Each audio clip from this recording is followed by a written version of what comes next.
Hi, I'm Mr. Castro from Milton Middle School, and you're watching West Virginia History in 2 minutes or less.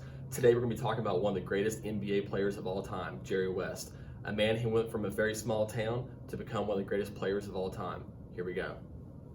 Jerome West was born in Chillian, West Virginia on May 28, 1938. West had a rough upbringing. His dad was a coal mine electrician and would often physically abuse him. On top of that, one of his brothers, whom he idolized, was killed in the Korean War.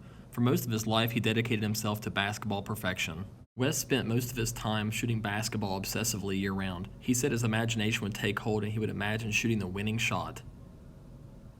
By high school, West's persistence and pursuit of perfection began to pay off. His junior year at East Bank High School, Jerry began to break out. His senior year, he was breaking records and they won the 1956 championship, and the town changed their name for a week in his honor. Mr. Outside was recruited by over 60 schools, but he chose WVU. His freshman year, his team went 17-0, and by his junior year, he was averaging over 26 points a game.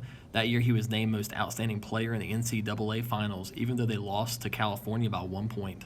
And by his senior year, he had put up some incredible stats. After finishing his collegiate career with some amazing stats, West co-captained the U.S. men's team in 1960, where they won the gold medal. Drafted by the Minneapolis Lakers, West, by his standards, got off to a slow start but still made the All-Star team his first year.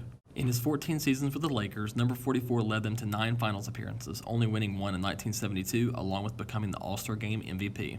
West is considered one of the top 20 players of all time and the second best shooting guard by many. Mr. Clutch dominated the playoffs in an era dominated by the talent-heavy Boston Celtics. West appeared on the All-Star team in all 14 seasons. In 1969, Alan Siegel designed a new NBA logo after looking at pictures and footage. He thought an image of Jerry West captured the essence of the game, and by 1971, it was the new logo. The logo scored over 25,000 points in his career without the benefit of a three-point line, and many have calculated his true total, had there been one, to over 35,000 points, placing him in the top 5 scorers of all time. Since leaving as a player in 1974, Jerry West has coached, scouted, and even was the GM of the Lakers for many years. He was instrumental in the building of the team featuring Kobe Bryant and Shaquille O'Neal. After leaving LA, he has helped several other teams reach incredible milestones from behind the scenes, including the Golden State Warriors, who've won multiple championships.